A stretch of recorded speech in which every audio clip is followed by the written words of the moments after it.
Hey everyone, welcome to episode 4 of A Laugh and a Smile. Today's guest is Gabriel Rodriguez. He is a student at the University of Redlands. I hope you enjoy the show. Let me know what you think in the comments. Thank you.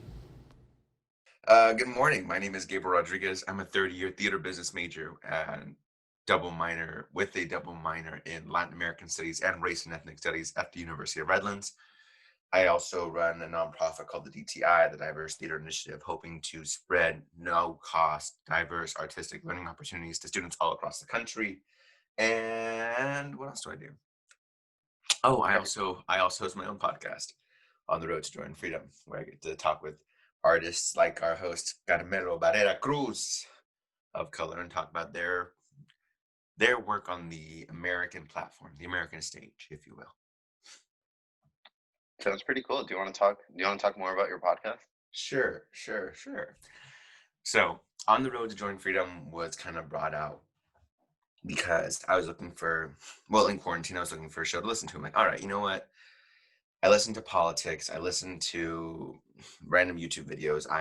I love documentaries and histories and like learning random facts about the randomest of things because I find those to be interesting and keeps me more worldly aware. And they're fun facts to bring out at parties. Anyway, I was looking for a podcast that talked about actors of color on the stage, and there was a theater history podcast. I found a Black history podcast. I found a Latinx performance podcasts, and they all kind of just revolved around their very selective niche sets, which is great. Work on your niche market, build it from that niche product, and then expand. That's a staple of marketing, especially when you don't have the big bucks to go all out all at once. By niche, you mean like focusing on like a specific area? Yeah. So like if a primary market is the theater community, a secondary market is the minority community of theater, a tertiary market is the What are you Latinos talking living in about? LA. What do you mean by market? Like who your audience is. Who are you going to attract to your show? Gotcha. Yeah. And so if I am a second generation Latino male who wants to go into theater, I couldn't find / I didn't find any other podcasts talking to artists of color and asking, hey, how did you get here? Where'd you start? What are some of the problems you faced? What are some of the ways we can fix those problems? What are some of the ways that we can turn back and help the people that are still coming up today? And so that's kind of what I created. Mm. I've talked with artists, directors, designers, choreographers, and not just in the professional, like, oh, this is my BFA program, or this is my, ¿cómo se dice? This is my, I've toured on Broadway for 12 years and I'm currently in this show. Not necessarily that itself, but also thinking of, all right, how do we teach our students? So looking at community organizers who, like on the show, I'm having the CTG outreach community director coordinator, and he's been working in Boyle Heights for the past like 7 years. Well, I brought him on the show and asked, hey, how is it going? What has the time been? What has it been changing? For communities that want to come and help and support the arts, what do they need to know? What are some hard facts?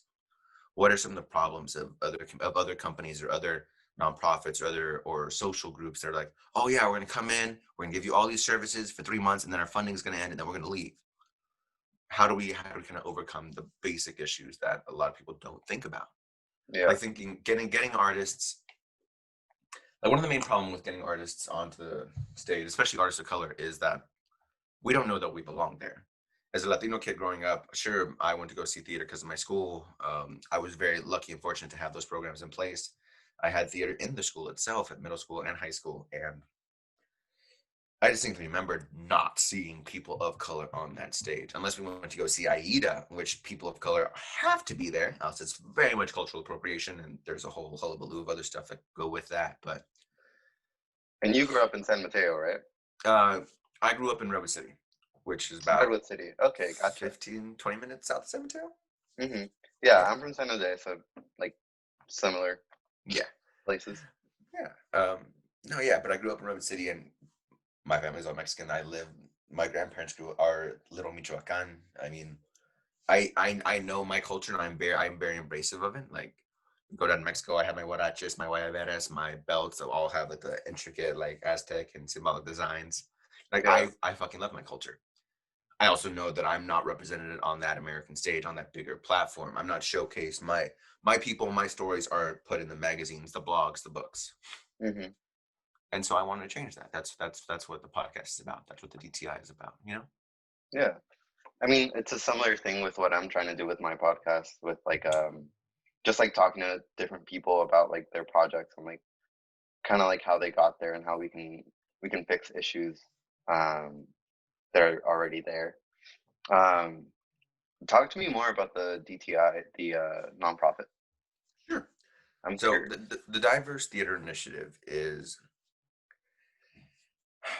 it initially came about because I didn't know what other way I could help bring artistry and creatives to young people. So kind of directly addressing the fact that, all right, as a Latino male, as an African American tween, visibility matters. If you don't see yourself on that stage, you don't know you belong there. If you see all your uncles and cousins, they all play soccer, your mom and dad are gonna say, hey, why don't you go outside and go play soccer with your cousins? Well, I don't really want to. I'd rather look at this theater performance. I'd rather dance. I'd rather sing. I'd rather act. In our culture, that's not really a thing. Yeah, huh? It's like Yeah. no, mijo, you need to go out and play. Oh, okay, grandma, you got it. Why are you wearing those tights? They look bad. I have to wear it. I'm doing Shakespeare. Ay, ay, mijo, ay, Dios, ay, ay. Like it's Yep, yep. That's mood. yeah, isn't it? Yeah. Like we judge ourselves because we and I'm not going to say that we didn't grow up with theater, because if you go back to like roots, if you go to Aztec, Maya, Nahuatl, Mexil, all these groups had different forms of performances. They had the headdresses and the full body garb. It isn't the American theater that we see today. It is so much more than that, and yet we as the newer generations are kind of being deprived of it because our families, our parents, don't get me wrong, they busted their asses to get here. I'm Mhm. blessed that my grandparents crossed over and came into this country. Like we're all legal, we're all safe. I am beyond blessed for their work, and I also feel like it's my duty to kind of give thanks to them, be appreciative of them. But I'm going to do it in a different way. I'm going to do it through Mhm. theater. And I feel like there's a lot of other students, a lot of other children who are like, I want to perform, I want to do theater, I want to do something. Even if it's not like theatrics and singing, dancing, acting, if it's any performance art takes time and talent. Like there was a series of ads that came out of the UK recently. It's like it took a ballet dancer and a master classic pianist and said their next jobs could be in tech. Great, yeah, and you can learn tech when you're 35. At 35, if you want to learn how to be a master classic pianist, that's going to take you another 25 years. Your next job isn't going to be a concert pianist. And kind of breaking those stigmas and breaking those stereotypes and bringing diverse artistry into the community. So the DTI, what as we kind of gone through the process of getting on the board, getting the board and getting our people and kind of focusing in, it's breaking it So, over. Dime. so what does it mean, like starting up your nonprofit? Like, how did that? Like, what's the logistics behind it? Logistically, Because it research. sounds complicated. Yes, it's research though. It's finding who you need to report to. My berries, my bad. Put my phone on mute. It's finding who you need to report to, what the procedures, what your timeline is. So as a nonprofit starting in California, I first have to make sure that the name is available, so it's not taken in the state. Once I know it's available, I can either reserve it for 60 days or I can just file my initial paperwork to get incorporated in the state of California. I.e., that means I'm sending a written letter, well, typed up, printed, and signed, but a physical hard copy letter to the Secretary of State, Alex Padilla in Sacramento, being like, hey, I want to incorporate. Here's my nonprofit. Here's a general thing of what we want to do. And there's like, all right, great, you're incorporated. You have 100 days to do the next set of paperwork. Well, that next set of paperwork is more filings with them, filing with the IRS to be like, or I won't say the IRS yet because that's a whole other story, but filing all your other terms, your articles of incorporation, your bylaws, your hiring processes, what you intend to do as a nonprofit, how you're going to allocate the funds, making sure that you file for the right status, because even in the 501 tax code of how you can be an IRS not-for-profit and be a tax deduction for people who donate to you, there's a bunch of different subsections. So you can be a 501c3, you can be a 501c4, 501c2, You've lost me. 507. a bunch of different numbers and codes in the tax law that make it so people can donate to you and make it a tax deduction. Gotcha. That's why people often donate. They're like, oh, or at least the big money people are like, oh, okay, pay for this, cool, there you go. Interesting. Okay, because they do have that money to like give away. Yeah, I mean, and it's a hard balance, because at the local level, like I can ask friends and family and to donate, like, hey, I'm just starting this project, you want to throw in a couple bucks, it's a nonprofit. By and large, the standard deduction, if you donate $5, $10, $20, $50, at the end of the day, your standard deduction when you file your taxes, it won't make a difference to you. Those 50, 40, 45, the general assumption is, all right, you were a decent enough person, hopefully you donated a few bucks to a charity or something or another. Oh, I see. So it doesn't matter if you donated or not, you're still going to get what, under the current tax code, a standard deduction. Mm-hmm. Okay. And then from there, once you start getting into the thousands and the tens of thousands and the big money, that's where it really matters. All right, how much exactly are you giving to this nonprofit? And if they are not a 501c3, fun fact, if you're not a 501c3 and somebody donates big money to you, technically it is still considered a gift, and they will still have to pay taxes on that money they gave to you. Or incorporated, or if you are... Yes, we're chilling. If you are approved by the IRS by tax day of next year, so say they donate tomorrow, say they donate December 1st. Well, I'm not a 501c3 yet. I haven't been approved. I haven't had all my statuses, got the green light. So I'm saying, all right, right now it's a gift. We may be a tax break, it may not. Let's roll around to March 15th. All right, I'm going to call them up. Hey, here's your donation letter. Thank you for donating. It is a tax deductible. You can now write it off on your taxes. Mm. So there's a little bit of a wiggle room, especially when you're first starting up, but it gets very tricky. So yeah, logistically, it's a lot of research and knowing your hard deadlines and the filing paperwork itself. The government has made it really easy because there's two forms you can file. There's a 1023. They have or they haven't? They have. Oh, okay, interesting. There's a 1023 when you're filing your nonprofit, and then there's what's called a 1023 easy. Now, as the name would imply, the easy is a much simpler, streamlined process. It's what's your name, what's your product, what are you going to do, how are you going to help people, do you plan on making more than $50,000 a year for the next 3 years? No? Cool, you're approved for the 501c3 easy, or the 1023 easy. Now, not to say that I think those are valid, and I think those are great for people who generally think of like, okay, it's going to be a small nonprofit that's going to do small things here in the community, left and right. I have big dreams for the DTI, and yeah, you can call it overambitious and all that, but I hope to be making about a couple $100,000 in donations by year 3 or so. That's my goal. I want to make, okay, if you're talking about real goal, ambitiously 1 to 2 million in donations, so I can start sending artists into the communities all across America. So pausing on logistically, a lot of research, a lot of stuff to do, and so long as you're on it, you'll be fine.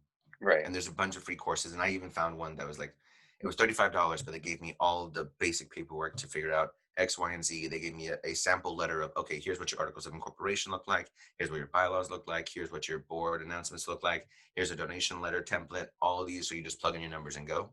Mm-hmm. And that was like $35, and I am elated over the moon. Don't ask me what the website was. I can't remember it. But that's simple. That honestly, that was an exchange of probably like 30 or 40 hours worth of work that I would have to do for $35. I was cool. Take it. Let's do it. Yeah. So that's logistics, but going to money and the artistry. At the end of the day, it's for the kids, for the new up and coming artists, to make them more diverse, make them aware of the social issues that we face, and kind of desensitize. Oh, that's Black dancing, that's Asian dancing, that's Mexican dancing, that's Hispanic dancing. Like, no, it's dance. Understand it. Embrace the culture around it.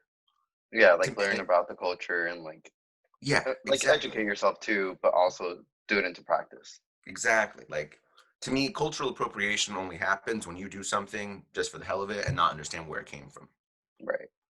Like, if you start wearing like baile folklorico dresses or quinceañera dresses or guayaberas just because it's a fashion trend, I'm like, all right, you don't know anything about it. Why are you wearing it? That's a very cultural significant pieces. So Those like, come are. on, Rebecca. Tracy, yes, that dress is stunning. I don't know. I don't have a quinceañera, but I know other people who do, and I think that would just look wonderful on you. Oh boy, the conversations that have happened like that. Atrocious. Oh boy. Oh. But yeah.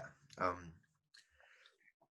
I think once you learn and understand the diversity that there is in the world of performance, and I say world specifically because in America we're trapped in a bubble. In the United States, we're trapped in a bubble. We In don't even exist in the California, we're world. trapped in a bubble. In California, we are trapped in a bubble. Oh, yeah. Bubbles, bubbles, bubbles, bubbles, bubbles. Bubbles that need to pop. But houses still increasing and people can't afford to live anywhere in their home state? Cool. That's great. I feel loved. I definitely can afford a house here in 75 years when I'm dead. Yeah. Oh, Oh yeah. boy. Oh. Yeah. So, are you still living in Redwood City? I don't know. You talking about home, just like I guess houses. That's where my brain went. Are you Yeah. living So, in Redwood City? yeah, right now my family lives in Redwood City.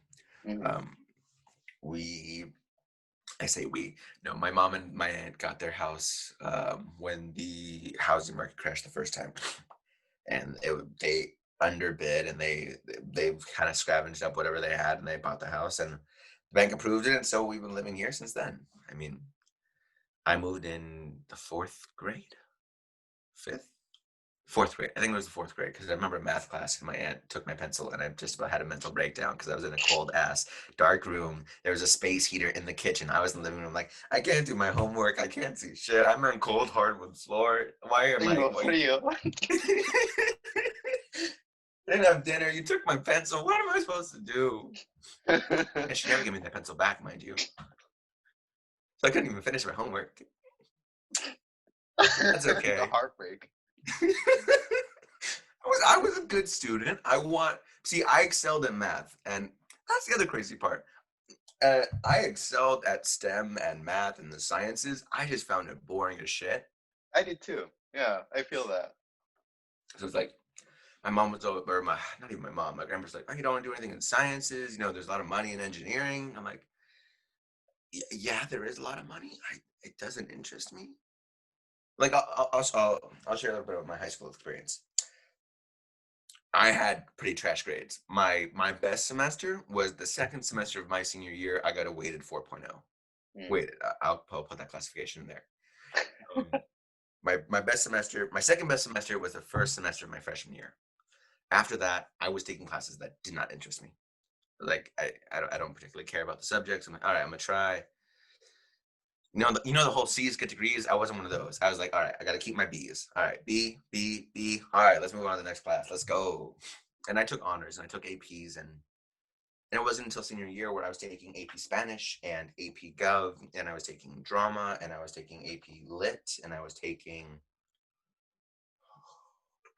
what else was I taking? I was taking like one other class. Hmm. I was actually interested in the subject, so I put in the extra time to learn about it. I put in the extra time to understand why we have the executive branch and the legislative branch and the judicial branch and what the powers come from each one of them in government. Our AP Spanish teacher really embraced the culture, so we did presentations on Tenochtitlan. We did oral presentations on the food and the ideas of different countries throughout Latin America. Was it language and culture or was it the literature one? Language and culture. We didn't do the Okay, literature. Yeah. gotcha. Because my at Bellarmine, we had two APs. We had language and culture, and then we had literature and something else. For Spanish. Yeah, for Spanish APs. Yeah. No, we have Todos los gringos estaban hablando like this. yeah. Oh my gosh. I don't know. Yeah. There was definitely a community that valued the language department, and there was a community of students that was like, I only need 2 years of this. Let me get out of this way, and then I can go to any other school that I want, and they're not going to care about language. Yeah. Yep. And I Let me think just that, get it out of the way. yeah, and I think that really speaks to how much we as a society have devalued language. Mm-hmm. Where you think, oh, we speak English in America, everybody else should speak English. Mm-hmm. You know, we're right next to Mexico and the other Latin American countries. If you go up to Quebec and Canada, they speak French. If you want to exist in the global economy, if you want to be bigger than your small town, you should start learning other languages, at least a little bit, to just get a better appreciation for them. Mm-hmm. But if you're stuck in no, I'm just gonna work down the street at my uncle's car shop, or which I'm not even gonna say that, because car shops can be very lucrative and mechanics can make a boatload of money if they're good.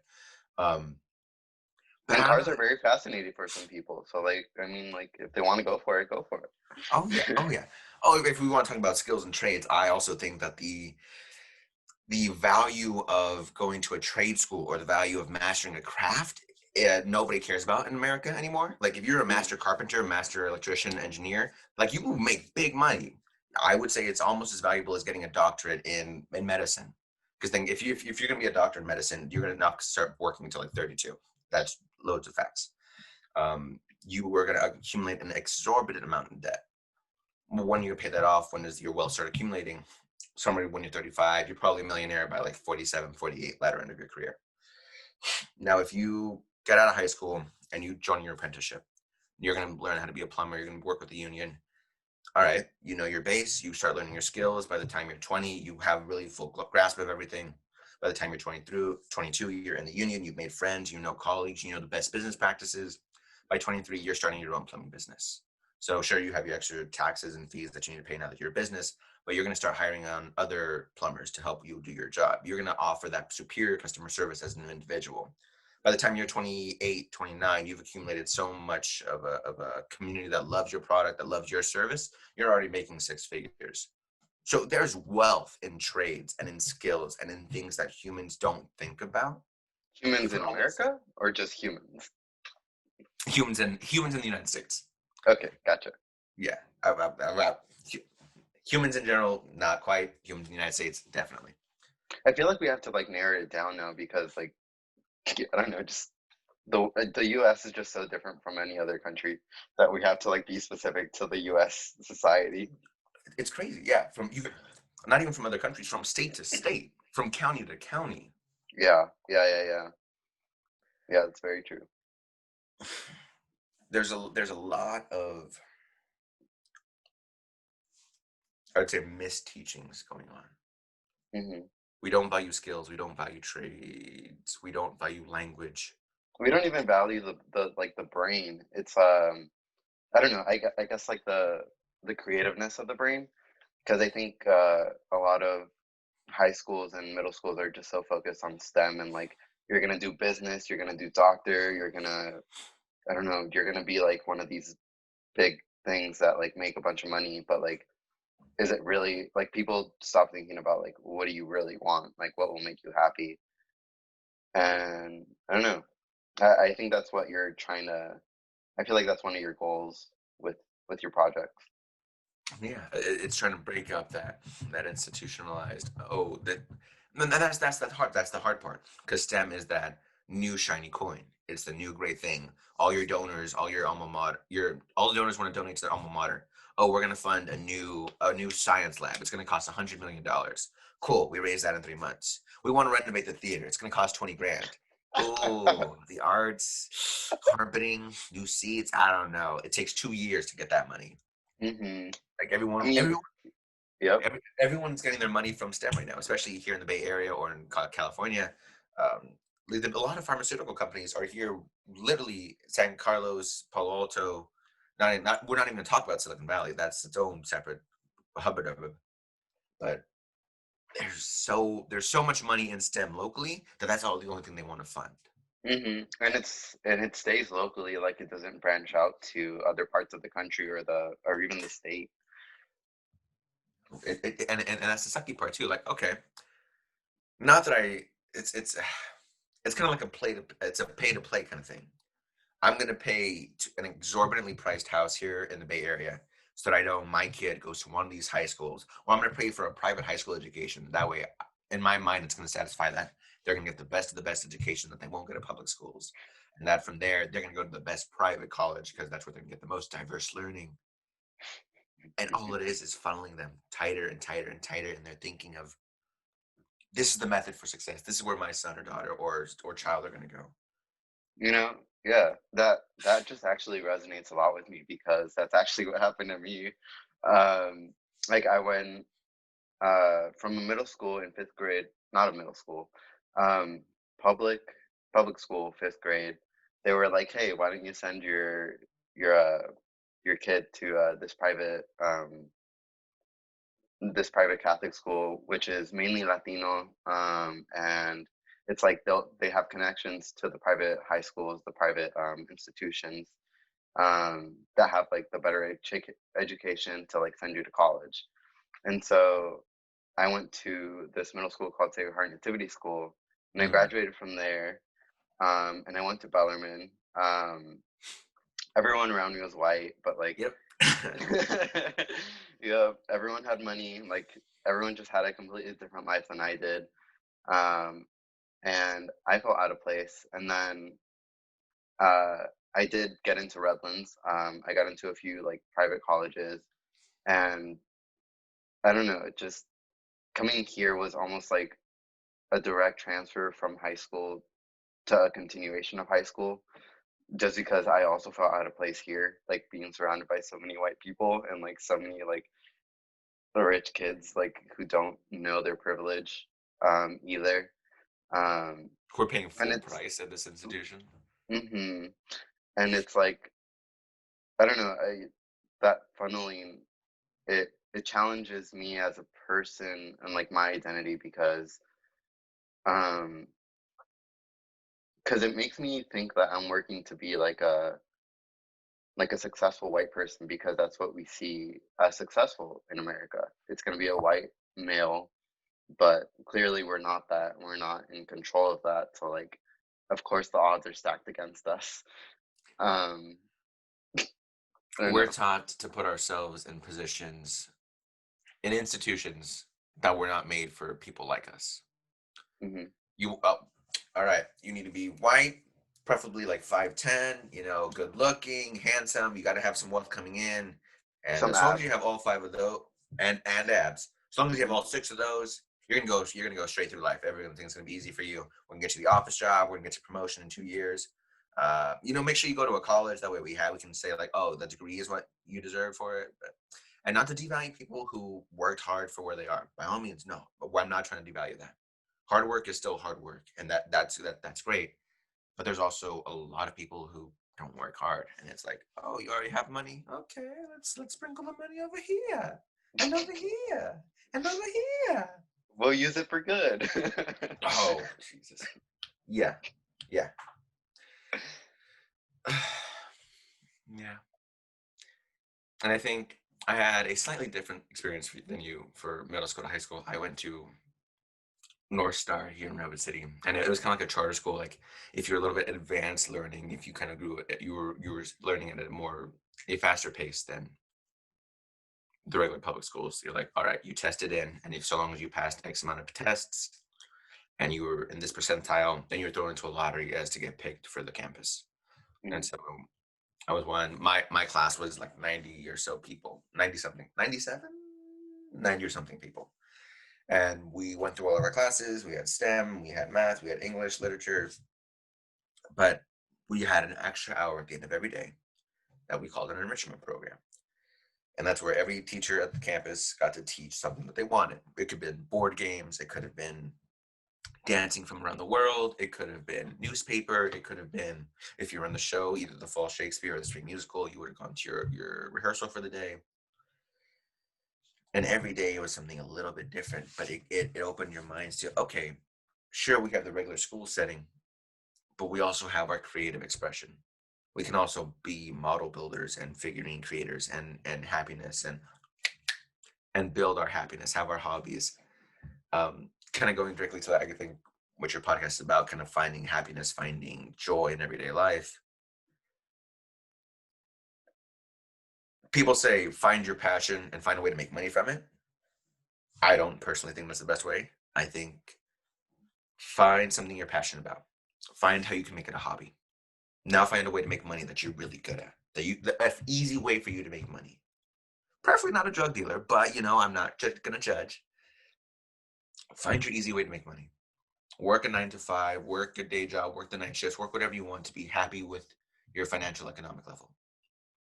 Make enough so that you can either support your bachelor life or your family life or whatever you want 10 years down the line. When that's over, have friends, have family, have your hobby that when everything else is gone and you just are alone by yourself, you can be happy doing whatever little thing you're doing. Now that can be writing. That could be trying to build a ship in a tiny ass little bottle. I don't know why people do that. That's anxiety driven for me. But same here. But find those hobbies, find those little things that make you happy. Because at the end of the day, school's gonna be gone, work's gonna be gone, people die. Believe in reincarnation or not, they're gone. well, It's like you move on with your life, I think. Yeah. And if you have that hobby, you have that the passion that keeps you happy at the end of the day. That's what matters. Yeah. I think also something for me is like helping other people. Like not just like making myself happy, but also finding a way to make other people feel as happy or as at peace, I guess. I don't know, just like bringing like a moment of light just to someone's day. And I think that is the outcome that most, at least the Catholic high schools, try to push. I don't know about you, but Sarah had required us to do like 40 hours of service every year. Yeah. Um, And yeah, I didn't. I'm not sure if I liked it in the moment or not, but like I think ultimately it does help you to see other people's viewpoints, and a lot of my peers saw it more as oh, I have to do this, like I'll do it last minute. I don't want to go help people. It's like a burden or something. yeah. I'm not sure if like your peers kind of looked at community service like that. Unfortunately, yeah, they did. It was always, for some people, it was, all right, you know what? I have to do community service. I'm going to make the most out of this. I'm going to build connections with people. I'm going to go socialize and find a nonprofit or find a religious organization that I really like that I can do that's going to be fun for me. And those people did 100 hours, 120 hours, 160 hours. At my school, we had a Kairos program. Kairos. Oh, Kairos. Yeah. Is that the retreat one? Yeah, that's where I have my necklace on right now. Is it the one with the cross, the wooden cross? Yeah, the little tee I wear every day. Yes, we have that too. And I put a boatload of hours into that, and for that project alone, I got like 80, 90 hours, 100 hours of service. And I was like, none of it, I guess you could say like selfishly, oh, well, you were leading, you were being a leader, and you took out the attention whenever you spoke. Okay, yeah, sure, you can say that. Yeah, maybe that is selfish. But I'm helping other people explore their spirituality. And it doesn't have to be Christian or Catholic or any other religion other than just being like, you know what? Where's my place in society? Where do I fit into everything? How do I feel about things? Like time alone to just think. We don't give ourselves time to think. It's always do, more. Never hold the brakes. Let's just meditate for an hour and just chillax. Yeah. And I think that's a great way to kind of give back to your community. Have building spaces or opportunities for people to relax and just feel freedom from all the other restrictions. I don't know where I was going with this. Or how me neither.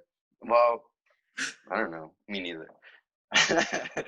I think it's really hard to break out of like our everyday lives, because it's true. Like we really do think that we have to be somewhere or be doing something to like to be, I don't know, to feel at peace with ourselves or something like that, because it always like if we just sit still for a minute, it feels uncomfortable because it's not normal, I think. I don't know if you've ever felt that way. Like the anxiety of I have a shit ton of work to do, so I'm gonna work for like 3 hours and then I lay in bed for 30 minutes because then my body is just shut down. I need to rest, and that entire time I feel anxiety slash self-hatred because I'm like I should be working right now. That kind of Uh-huh. stuff. Yeah, Yeah. no, yeah, I feel that. I feel that hardcore. On weekends, and I guess that's kind of the hard part about being in remote learning. On weekends, I would usually be in the library or in my room or doing something in the dorms and just working for hours and hours and hours on end. And then I would work until like 8 p.m. and then go hang out with friends for like 5 hours, go to sleep, wake up, do the same thing again the next day. Yeah. And being home, it's like, that's not exactly the life I want to live. I don't want to be working for 10 hours and then go see my family like sporadically every like hour and a half, because they're also having to work from home some of the days. I don't know. I don't know. We put a lot of pressure on ourselves to do more and to make sure that everything is done. But no matter how much you do, there's always more work to be done. Mhm. And I think you got to kind of find fulfillment in the little tasks. Yeah. I woke Fulfillment up and this morning. balance. Yeah.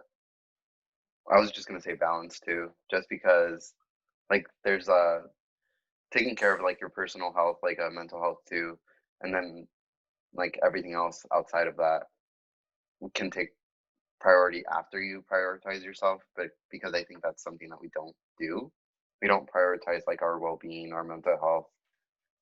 I don't know. I can give you a prime example of that. Last fall, I was doing lighting design and directing and calculus and my Latinx theater workshop, and I was also in the fall show She Kills Monsters. Hmm. And I was working every day until 3 or 4 in the morning, getting up at 9 a.m. to go to my class, coming back, napping from 10 to like 11:30, getting lunch, going to my next class, coming back, taking a quick nap, going to dinner, going to rehearsal, coming back, working till 3 or 4 in the morning. Hmm. And I felt burnout so hard. Mentally, I was not okay, but I never gave myself the time to kind of acknowledge that or kind of fix that. I was just kind of kept working because, oh, and the shitty part was I wasn't even alone in this. There were other people in my directing class and in my lighting design class specifically.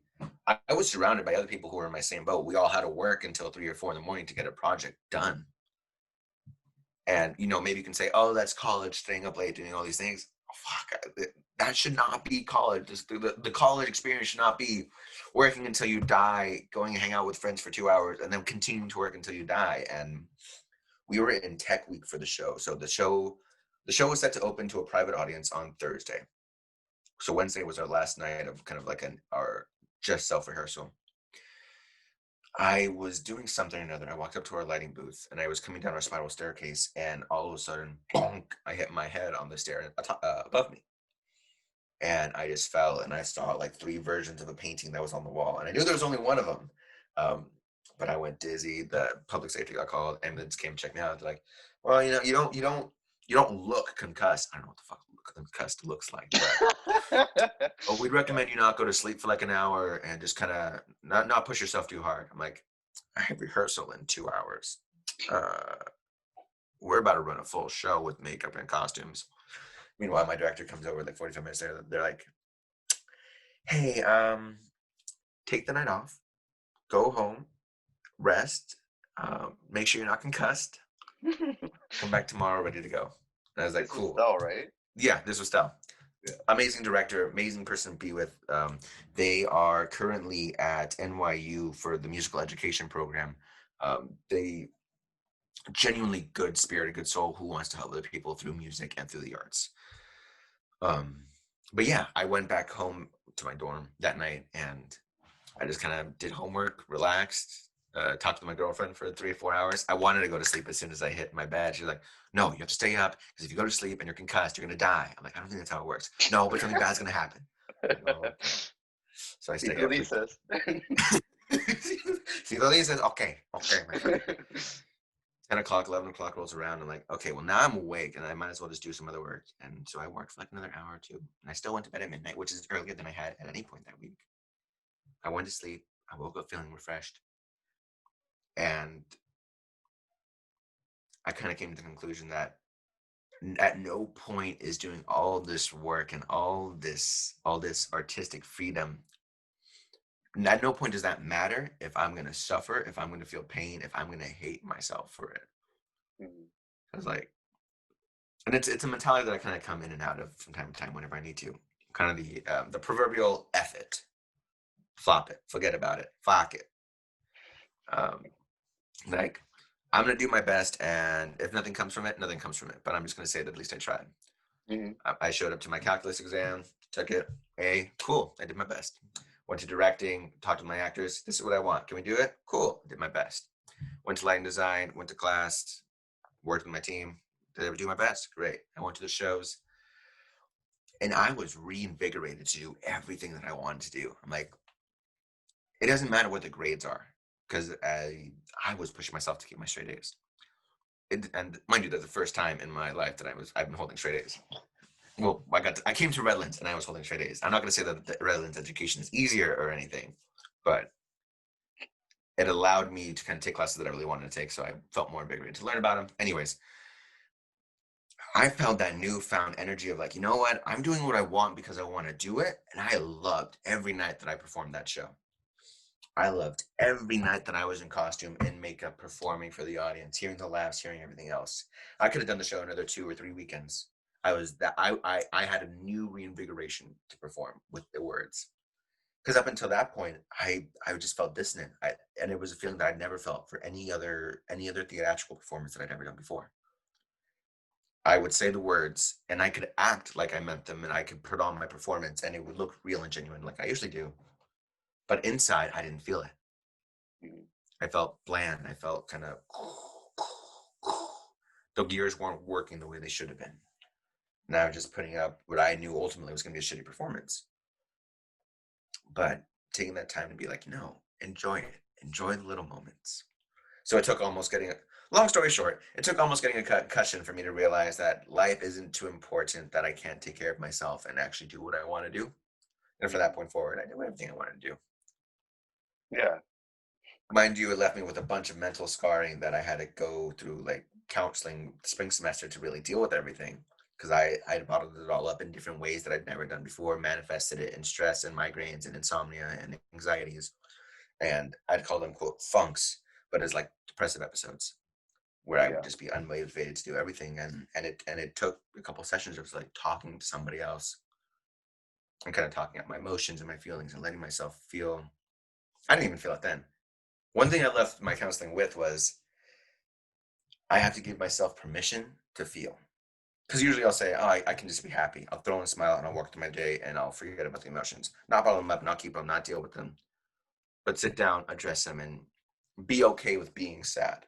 Because a lot of my problem was I wanted to be happy. And I think everybody wants to be happy. But at a certain point, you can't be happy no more. And she's my hoe, no more. Sorry, stupid. Anyways. You're chilling. You have to do the internal work too. Yeah. I wasn't letting myself ever work out my internal issues, and I was only trying to fix them externally. And so that was something that I worked on. You know, COVID, blessing and a curse. It gave me a lot of time to work on me. It gave me a lot of time to work on my relationships. It gave me a lot of time to work on the stuff that I would never give myself time to because of the hustle and bustle and going from place to place to place to place. And so, silver lining, I think I'm a much better off person because of all the stress that I put myself through. And I know my limits. I know at the end of the day. Now, don't get me wrong. Life can still be awful sometimes, and I can still go in funks. But if I feel that, okay, I am unmotivated, I don't want to do anything, I'll let myself lay in bed and do nothing for 3 hours. I won't feel the anxiety because of it. Right. I'll feel the funk because I'm in a funk, but I won't put like, oh, you should be working. Yeah, I should be, but I'm taking the time for me. Goodbye. Making it okay to be okay. To like, honestly. Yeah. It's like we need to give ourselves permission. And we're taught that, no, you gotta go. You never give yourself permission to be. I feel sad today, and that's okay. And I mean, no, don't get me wrong. Some people would generally say, "Hey, Gabe, you look a little down." I'm like, yeah, I'm sad. Oh, is everything all right? No, but that's okay. They're like, okay. I'm like, yeah, don't worry about it. I'm just sad. Like, I got me. I appreciate the company. I appreciate the conversation, but I'm gonna keep being sad because I have to be. But thank you for trying. Right. Do you think there's not a stigma, but like, do you think there's like a subconscious, I guess, uh, anxious thought, I guess, that like when people ask you if you're okay, like you have to say, yeah, I'm fine, because you feel like you have to, because people don't actually care. Like, I don't know if that thought's ever like, Yeah, it has. yeah. It depends on who I'm talking to. If we're generally in passing, I'll be like, they're like, hey, are you doing okay today? Or how you doing today? I'm like, oh, I'm delicious. Oh, I'm thriving. Oh, thriving is thriving. For people in my theater sphere, whenever I say, oh, I'm thriving, they know, oh, Gabe's not doing well today. All right, we're gonna leave him alone. And that was just the case. Like, Yeah. so I don't know, if you are somebody who I know does not genuinely care about me or anything, I'm like, cool, fine. I'm delicious. Oh, I'm a little bit salty, a little bit peppered, maybe some paprika. Like, and it throws people off. I'm like, you didn't genuinely care about what my answer was going to be, so I gave you something that you wouldn't expect. You know, I really like that. I like that. Some oregano. Mexican oregano, Spanish oregano, because there's different types of oregano Spanish. I've learned. Yeah. Oh, really? Yeah, like the ones I you put did in not know. pozole. Like you got to go to the flea market, the barrio, and like get it, like so you can just crush it ground up. Because the other regular oregano doesn't have the same acidic taste. You know, that makes sense. The more you know. See, fun The facts more that I learned just by watching documentaries and listening to my grandma yell about how she can't find the right stuff. Do you know how to cook though? That's fucked up. Do you know how to cook? Oh yeah. Oh yeah. Yeah? I went to cooking school for I'm not gonna say cooking school. I went to cooking camps all through when I was growing up. Like for a while I wanted to be a master chef, working as like a dietitian or like a meal builder for like professional athletes. Like I thought I had that in me. And to an extent I think I still do. What is it? 2 summers ago I was the camp director and teaching chef for a kids cooking camp. So we made, what did we make? We made caramel sauces, we made pizzas, we made food from different cultures, bibimbap, we've made, oh my chimney crickets. I took them down the path of exploring culture through food and learning a little bit about the languages and all that. And I'm a pretty good cook. I think in my relationship, funny enough, like kind of talking towards gender norms, me and my girlfriend are very reversed. I care about more looks and fashion. I'm quite peculiar about my skin routine, and like I have a thing about wet floors. If the floor is wet or moist or like soggy, I despise my everything. I'm like, why is the floor wet? I can feel it in my socks. I can feel the moisture on the floor. I lose my shit over it. Oh my gosh. Anytime we're together, if we're not eating out, which overly expensive and we gotta stop eating out. Anyways, I'm usually the one who cooks the home cooked meal. I'll throw the veggies in the oven, roast them, a little bit of olive oil, salt, crush, paprika. I'll make the skillets. I'll make the ribeye steak basted in butter and everything. I'll make the one plate pasta. I'll make what am I making this week?